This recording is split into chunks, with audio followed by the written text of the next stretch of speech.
Hey, it's Biker in a Hat here. We're sitting out here in the cold and rain as our riding season winds down here in the Northeast. Our latest ride report is a trip to the Skunktown Distillery in Flemington, New Jersey, which meant we went along Route 46 along the Delaware River in Warren County, New Jersey, and then dipped south on Route 31 all the way down to Flemington.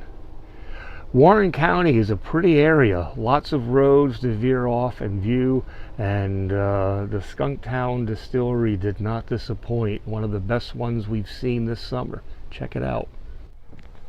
The fall weather is making me sound repetitive with my expressions of how each weekend surprises us by delivering yet another day with optimal riding weather. But here we were yet again, staring at another day late in October with ideal riding conditions.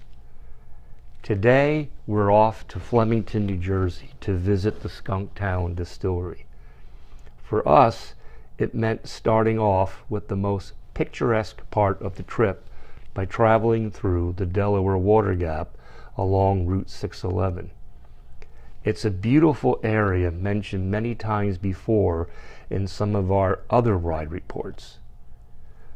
We then crossed the Portland Bridge into New Jersey and traveled east on Route 46 along the Delaware River. This is the start of the highway, which is known as its west end, and it runs all the way east to the George Washington Bridge. In the area we're in today, it is mostly serene, but if followed eastward enough, it'll grow into quite a busy route.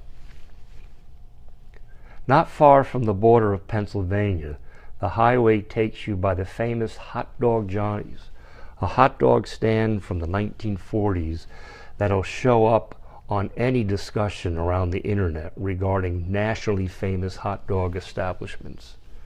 As always, the place was packed as they stood on line for their freshly made birch beer, buttermilk, and of course, their hot dogs. Several miles further east, we took Route 31 south, which we'd stay on all the way to the town of Flemington. Route 31, originally called Route 30, was constructed from 1927 to 1935 and travels from White Township, New Jersey, down to the capital of the state, Trenton, a total of 49 miles. It was changed from its original name of Route 30 to avoid a conflict with another Route 30 in southern New Jersey. This highway won't win any scenic awards by motorcyclists, but this far north it's nice enough to roll along through, with many pretty areas to turn off to as shown in this map. Just when the highway widens and begins to get a bit busy, we're ready to turn off and find our distillery off of Minneconing Road.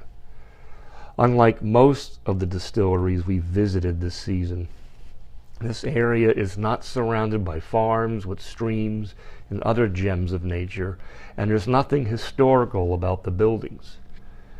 But all that is made up for by the quality of the spirits we were about to encounter.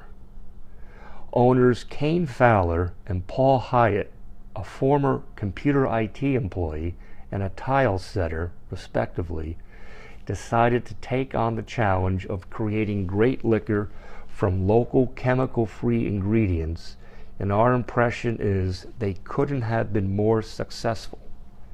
Skunktown was the original unofficial name of the home of these gentlemen, which became Sargentville, New Jersey. They loved the history of their town, and they decided to carry the Skunktown name forward as the name of their new establishment. We were fortunate to walk in at a moment when others were just leaving, and so the two of us were privileged to have Kane give us a tour of our own. His equipment appeared modest compared to some of the giant apparatuses we've seen in other distilleries, but that just equates to smaller quantities and has nothing to do with the type of quality you can achieve. There was something about the way Kane spoke during the tour that made me feel that these spirits were going to be something special. We sat down and ordered 2 flights, which included a vodka, a spicy vodka, an oaked rum, a silver rum, a rye, and a peach moonshine. The craftsmanship of these spirits were among the best we've tasted. We can only think of 2 other places this season that could match this distillery. The most intriguing to us was the spiced vodka, a vodka infused with the Carolina Reaper, the world's hottest confirmed pepper. Kane soaks the peppers in a jar of vodka, and with only 2 shots worth added to 5 gallons, makes an incredibly spiced drink which we felt was perfect for the fall and winter season. A truly unique drink which may cause you to turn the heat down in the winter with enough sips. Our trip back came with a diversion out to Hackettstown, New Jersey, to see an old friend for the first time in at least 35 years. We learned during the trip he would be in that area, something that can only happen with today's social media. We turned off of Route 31 onto East Asbury-Anderson Road, which then intersected into Route 57. The fall colors added their artistic touch as we passed by farms and the nearby Point Mountain Reservation. The fall air mixed with the roads of Warren County were a perfect match for a ride to a very fine distillery.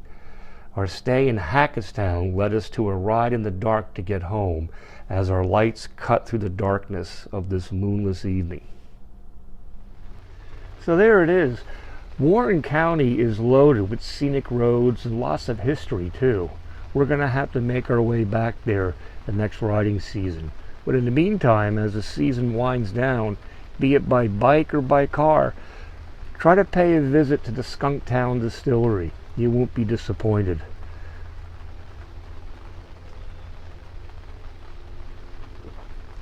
That is a spicy vodka worth traveling to.